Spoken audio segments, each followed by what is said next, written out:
हो ती आहेच, त्यांचा पराक्रम तेवढाच होता, मात्र त्यांच्या आयुष्याला अनेक काही पैलू आहेत. त्या पैलूकडे आपण जरा कटाक्ष टाकलाय का? त्यांचे विचार आपण आपल्या मनामध्ये रुजवलेत का? छत्रपती शिवाजी महाराज म्हटलं की प्रत्येकाच्या मनामध्ये अंगामध्ये रक्तसंचार होतो, जल्लोष येतो, वीरश्री संचारते. वाटलं तर उदाहरण बघा, मी आता एक गर्जना करतो, श्री छत्रपती शिवाजी महाराज की. बघा, फक्त एवढी एकच आरोळी अशी आहे की त्या आरोळीमुळे प्रत्येकाच्या मनामध्ये अंगामध्ये रक्त संचार आणि वीरश्री संचार. याच्या पलीकडे काय? त्यांचे विचार आपल्या मनामध्ये रुजलेत का? छत्रपती शिवाजी महाराज एक आदर्श राजकर्ते होते. छत्रपती शिवाजी महाराज एक आदर्श सुपुत्र होते. श्री छत्रपती शिवाजी महाराज रयतेचे राजे होते. समतावाद, बंधुता, परस्त्री माते समान अशा अनेक त्यांच्या गुणांवरून ते आज महान ठरले आहेत. श्री छत्रपती शिवाजी महाराजांच्या बाबतीमध्ये तुम्ही बरंच काही आतापर्यंत ऐकलेलं आहे, त्यांची विचारही ऐकलेली आहे. पण जर बारकाईने जर विचार केला तर बघा बरं, आपण फक्त श्री छत्रपती शिवाजी महाराज एवढंच नाव घेऊन त्याचा जल्लोष करतो, मात्र आपण त्यांनी दिलेली शिकवण ती आपण आचरणात आणतो का? तुमच्या वयाचे असताना 15व्या वर्षी ते खेळत असताना किल्ले खेळायचे, गड जिंकायचे आणि ते पुन्हा जिजाऊंच्या प्रेरणेने त्यांनी अवघ्या 15व्या वर्षीच पहिला किल्ला जिंकला आणि स्वराज्याची मुहूर्तमेढ रोवली. जी कृती ते खेळताना करत होते ती जीवनभर आत्मसात केली. त्यांचा गनिमी कावा बघून आजूबाजूचे सर्व जे काही त्यांच्या विरोधक होते हे सर्व राज्यकर्ते थरथर कापत होते. आता एक विचार करूया, शिवाजी महाराजांनी आपल्याला काय दिले? शिवाजी महाराजांनी आपल्याला स्वातंत्र्य दिलं. प्रत्येक स्त्रीच्या मनामध्ये एक आत्मविश्वास निर्माण करून दिला की आपण स्वतंत्र आहोत, आपण सुरक्षित आहोत. इतर राजकर्त्यांच्या कारकिर्दीमध्ये कुठलीही स्त्री स्वतःला सुरक्षित मानत नव्हती. त्यांचं एक उदाहरण द्यायचं जर झालं तर मुघलांच्या काळामध्ये ज्यावेळेस लढाई चालू असायच्या त्यावेळेला एका विधवा स्त्रीच्या घरी, मुस्लिम स्त्रीच्या घरी, ती एकटीच घरामध्ये राहत असताना युद्धाचं वातावरण होतं. त्यावेळेला शिवाजी महाराजांना जाणवलं, त्यांना माहिती मिळाली की एक विधवा स्त्री आहे आणि ती खूप घाबरलेली आहे. अशा वेळेस रात्रीच्या वेळी 2 तलवारधारी घोडेस्वार तिच्या घराकडे निघाले.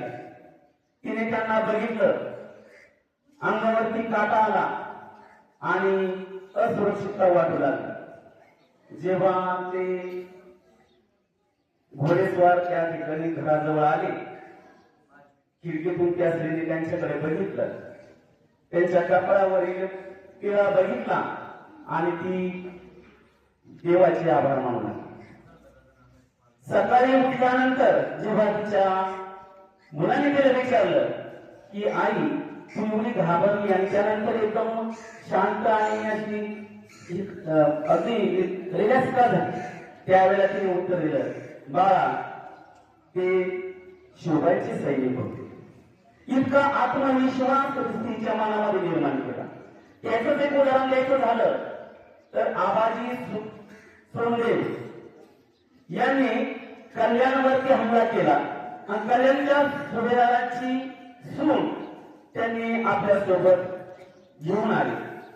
त्या काळची प्रथा होती, कुठल्याही राजकर्त्याने जर एखादा गड म्हणा किंवा किल्ला जिंकला तर तेथील स्त्रियांना ते आपल्या सोबत घेऊन येत असायचे आणि ती राजाला बहाल करायची. ज्या वेळेला त्या सुनेला घेऊन आले ती सून सुंदर होती, रूपवान होती. त्यावेळेला शिवाजी महाराजांनी त्या सुनेकडे बघितलं आणि तिला माते समान सन्मान दिला आणि तिला तिच्याकडे बघून उद्गार काढले, इतकी सुंदर जर माझी माता असती तर आम्ही सुंदर झालो असतो. आणि त्या स्त्रीला नारळ घेऊन तिची ओटी भरून तिला पालखीमध्ये सैन्यांच्या सोबत सुरक्षित घरी पोहोचवलं. असं मातेच्या स्त्रियांच्या मनामध्ये सुरक्षितता निर्माण करून देणारे आपले श्री छत्रपती शिवाजी महाराज.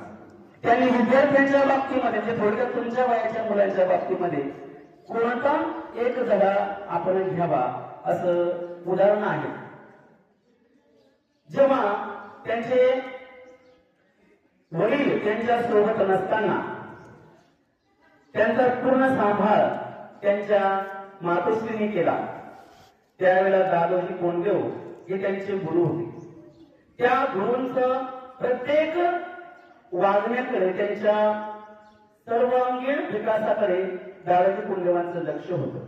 त्यांनी त्यांना घडवलं आणि तितक्याच आवडीने ते शिकले आणि पुढे एक मोठा राजकर्ते झाले.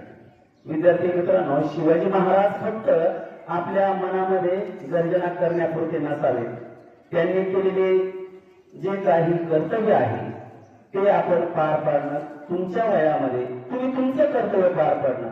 आणि योगायोगाने लक्ष वेगळे, योगायोगाने तुम्ही ज्या शाळेमध्ये शिकत आहात त्या शाळेचं नाव देखील श्री छत्रपती शिवाजी महाराज आहे.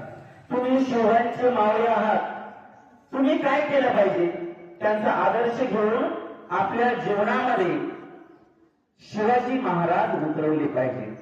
विद्यार्थी मित्रांनो, फक्त शिवाजी महाराज ऐकू नाही तर तुम्हाला जर शिवाजी महाराजांचे गुण मिळवायचे असेल तर प्रत्येक विद्यार्थ्याने आज हा पण केला पाहिजे की शिवाजी महाराजांचं शिवचरित्र आपण वाचलं पाहिजे, त्यांचे विचार आपण आत्मसात केले पाहिजे.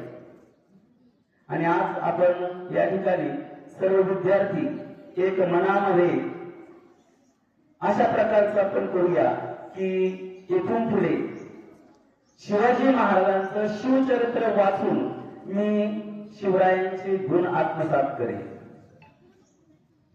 अशा या महान विभूतीला श्री छत्रपती शिवाजी महाराजांना माझं त्रिवार अभिवादन. श्री छत्रपती शिवाजी महाराज की धन्यवाद.